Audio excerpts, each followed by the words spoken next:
समुद्र समुद्र के पास बना लाइट हाउस और उसमें से निकलता प्रकाश पुंज जो कि जहाज़ों को मदद करता है, उनको रास्ता दिखाता है, अंधेरे में जहाज़ों को, शिप्स को भटकने से बचाता है। Light house. विमान पतन का दृश्य। एयरपोर्ट जहाँ पर एक एरोप्लेन उतरना चाह रहा है इस पट्टी पर और उसकी मदद कर रही हैं ये वाली लाइट्स और ये सर्च लाइट, टावर के ऊपर की सर्च लाइट। एक लट्टू यानी कि लैंप में से निकलता हुआ प्रकाश पुंज। रेलगाड़ी अंधेरे में आपको प्रकाश पुंज दिखा रही है। आपने कई बार देखे होंगे ये प्रकाश पुंज। इन सब को देखकर क्या समझ में आता है? क्या आप ये सीधी सपाट लाइनें देख रहे हैं? इतनी सारी सीधी लाइनें, स्ट्रेट लाइंस, यानी कि प्रकाश सीधी रेखा में चलता है, सीधी रेखा में गमन करता है।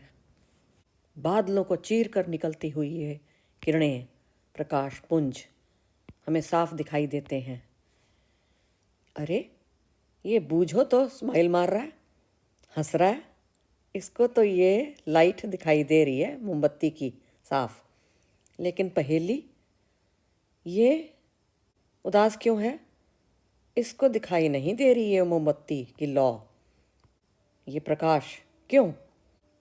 आंसर छुपा है इनकी ये पाइपों में।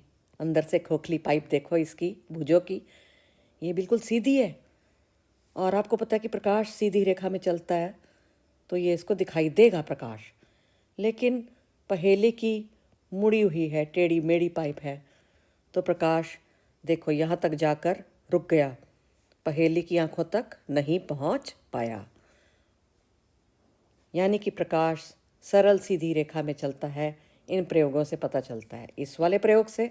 और एक ये भी प्रयोग है जिसमें आप इन कागज़ों को सीधा सीधा लगा लो, किसी स्टैंड में फिट कर लो, कैसे भी फिट कर लो, सीधा खड़ा कर दो और टॉर्च लगाओ एक साइड पे, एक पेपर के आगे।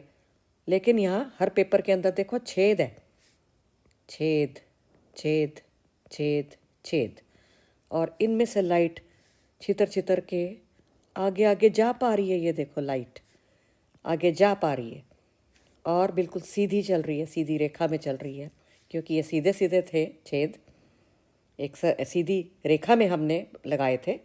तो इससे पता चलता है प्रकाश सरल सीधी रेखा में गमन करता है। मैं जब छोटी थी तो मुझे समझ नहीं आता था कि एम्बुलेंस में ये उल्टा एम्बुलेंस क्यों लिखा हुआ होता है।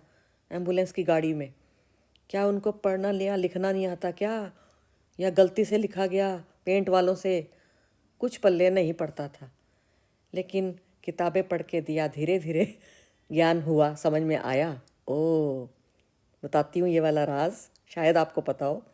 ये आपकी गाड़ी जा रही है और आपकी गाड़ी के पीछे एक एम्बुलेंस आ रही है।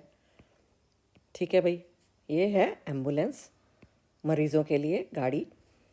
और आपको अगर इस अपने पश्च दृश्य दर्पण में से आप देखो, रियर व्यू मिरर है ना, दर्पण है ये वाला आपकी गाड़ी का, आपकी लाल वाली कार का दर्पण है ये, जो साइडों में लगे होते हैं। देखो साइडों में होते हैं ना, यहाँ पे और उस तरफ, दोनों तरफ, ड्राइवर के एक तरफ और दूसरी तरफ दर्पण होते हैं। पश्च दृश्य दर्पण, और इसमें आपको दिखाई दे रही है पीछे आती हुई गाड़ी। अरे अरे, ये तो एम्बुलेंस है और आप इसको सीधा पढ़ पा रहे हो, क्योंकि हुआ क्या चमत्कार, इस पे लिखा हुआ था उल्टा एम्बुलेंस, लेकिन आपके मिरर ने, आपके ये वाले दर्पण ने इसको सीधा पढ़ा, सीधा कर लिया, सीधा पढ़ पाया। तो ये है राज कि इनमें उल्टा इसलिए लिखा होता है। देखो लेंस है, ऐसे करके लिखा होता है इन वैनों के ऊपर, इन गाड़ियों पे, ताकि इनको आगे आने वाली गाड़ी, आगे जाने वाली गाड़ी तुरंत ड्राइवर देख ले अपने शीशे में चाहे तो आगे फ्रंट वाले शीशे से देख ले कि अच्छा पीछे तो एम्बुलेंस आ रही है, हैं अस्पताल की गाड़ी, तो इसको आगे रास्ता वही दो, वही जाने दो, आगे आगे जाने दो। तो आपको तुरंत वैन को जगह देनी पड़ती है, देनी चाहिए। आप रोज़ जिस दर्पण में अपने बाल बनाकर आते हो, अपने बालों को कंघी करके तब स्कूल जाते हो, वह दर्पण कौन सा दर्पण है? बिल्कुल प्लेन ना, सीधा सीधा, उसको बोलते हैं समतल, समतल वाला दर्पण, प्लेन दर्पण, प्लेन मिरर, जिसमें आप अपने आप को निहार के आते हो स्कूल में। ये नेहा ने अपना नाम लिखा कागज़ पर और समतल दर्पण में झांका, पेपर को लेकर झांका। अरे ये क्या, नेहा का नाम उल्टा हो गया दर्पण में, जैसे एम्बुलेंस शब्द में उल्टा का सीधा हो गया था।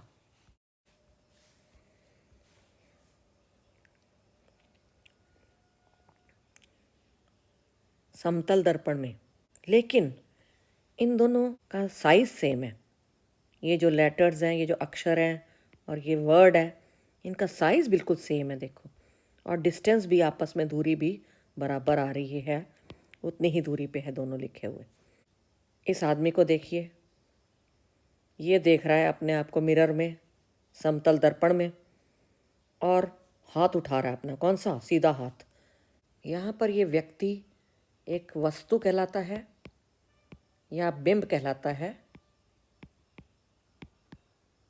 विज्ञान की दृष्टि में, और ये क्या है, उसकी इमेज, उसका प्रतिबिंब, उस व्यक्ति का प्रतिबिंब है ये, जो हम मिरर में देख पाते हैं अपना प्रतिबिंब। क्या ये सीधा प्रतिबिंब है? हाँ, दर्पण में, समतल दर्पण में प्रतिबिंब सीधा बनता है, उल्टा नहीं कि यहाँ पे सिर और ये बाहें। क्या ऐसे खड़े हैं ये मिस्टर शर्मा जी? नहीं, ये सीधा प्रतिबिंब है समतल दर्पण में। तो शर्मा जी ने अपना सीधा हाथ, यानी कि दाहिना हाथ, यानी कि दक्षिण वाला हाथ, दक्षिण हस्त उठा रखा है, और प्रतिबिंब ने कौन सा हाथ उठा रखा है? देखो, इस प्रतिबिंब ने कौन सा हाथ उठाया हुआ है अपना? अरे उल्टा हाथ, अंदर वाले शर्मा जी ने उल्टा हाथ उठा रखा है, दर्पण के अंदर वाले, यानी कि वाम हस्त। ये कैसे? क्योंकि समतल दर्पण में ये एक फीचर है, एक गुण है कि बिंब का वाम भाग, जो बिंब है यानी वस्तु है, उसका वाम भाग प्रतिबिंब का दक्षिण भाग नजर आता है, और बिंब का दक्षिण भाग प्रतिबिंब का उल्टा हाथ यानी वाम हाथ प्रतीत होता है। अरे रे रे, ये क्या, ये दर्पण के पीछे, समतल दर्पण के पीछे किसी ने ये काला काला क्या लगा दिया? अच्छा, चादर, काली चादर। क्यों? ओहो, ये प्रयोग है इसलिए कि भाई शर्मा जी खाली यहीं तक सीमित रहते हैं, या इस पर्दे पर भी उनकी फोटो बन जाती है, प्रतिबिंब आता है चादर पे? नहीं आया, कोई प्रतिबिंब चादर पर नहीं आता, तो प्रयोग फेल। लो जी, ये अब क्या किया? अब इन्होंने यहाँ पे आगे लगा दी एक चादर काली, कोई भी रंग ले लो पर चादर लगा दीजिए आगे। क्या? एक पर्दा, ये देखने के लिए कि इस पर्दे पर शर्मा जी का प्रतिबिंब बनता है या नहीं बनता। नहीं, अब भी नहीं बना कोई प्रतिबिंब पर्दे पर। वह प्रतिबिंब जो किसी पर्दे पर उतारा जा सके, प्राप्त किया जा सके, कहलाता है वास्तविक प्रतिबिंब। लेकिन ऐसा प्रतिबिंब जो कि किसी पर्दे पर ना उतारा जा सके, पर्दे पर प्राप्त ना हो पाए, कहलाता है आभासी प्रतिबिंब। आभासी, नकली प्रतिबिंब, ये है वास्तविक प्रतिबिंब। तो सोचो कि ये जो प्लेन मिरर है यानी कि समतल दर्पण के ऊपर जो प्रतिबिंब मिलता है ये कैसा हुआ। क्या ये किसी पर्दे पर हम प्राप्त कर पाए थे? नहीं, ये पर्दे पर प्राप्त नहीं हो पाया था। अतः यह एक आभासी प्रतिबिंब कहलाएगा। जो भी हम अपने दर्पण में देखते हैं वो सदा एक आभासी प्रतिबिंब होता है, समतल दर्पण वाला। तो थोड़ा फिर से याद करें कि हमारे को इस दर्पण के बारे में, इसके प्रतिबिंब के बारे में क्या क्या पता चला है। क्या शर्मा जी और उनका प्रतिबिंब में कोई साइज़ का फ़र्क है कि प्रतिबिंब में शर्मा जी छोटे नज़र आते हैं या लंबे नज़र आते हैं, बड़े नज़र आते हैं, मोटे नज़र आते हैं? नहीं।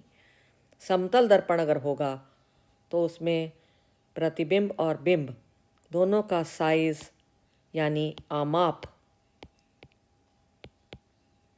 बराबर होगा। नंबर 1। नंबर 2, बिंब की दूरी दर्पण से और प्रतिबिंब की दूरी दर्पण से दोनों क्या होगी? बराबर। दोनों दूरियां भी बराबर होंगी ऑलवेज।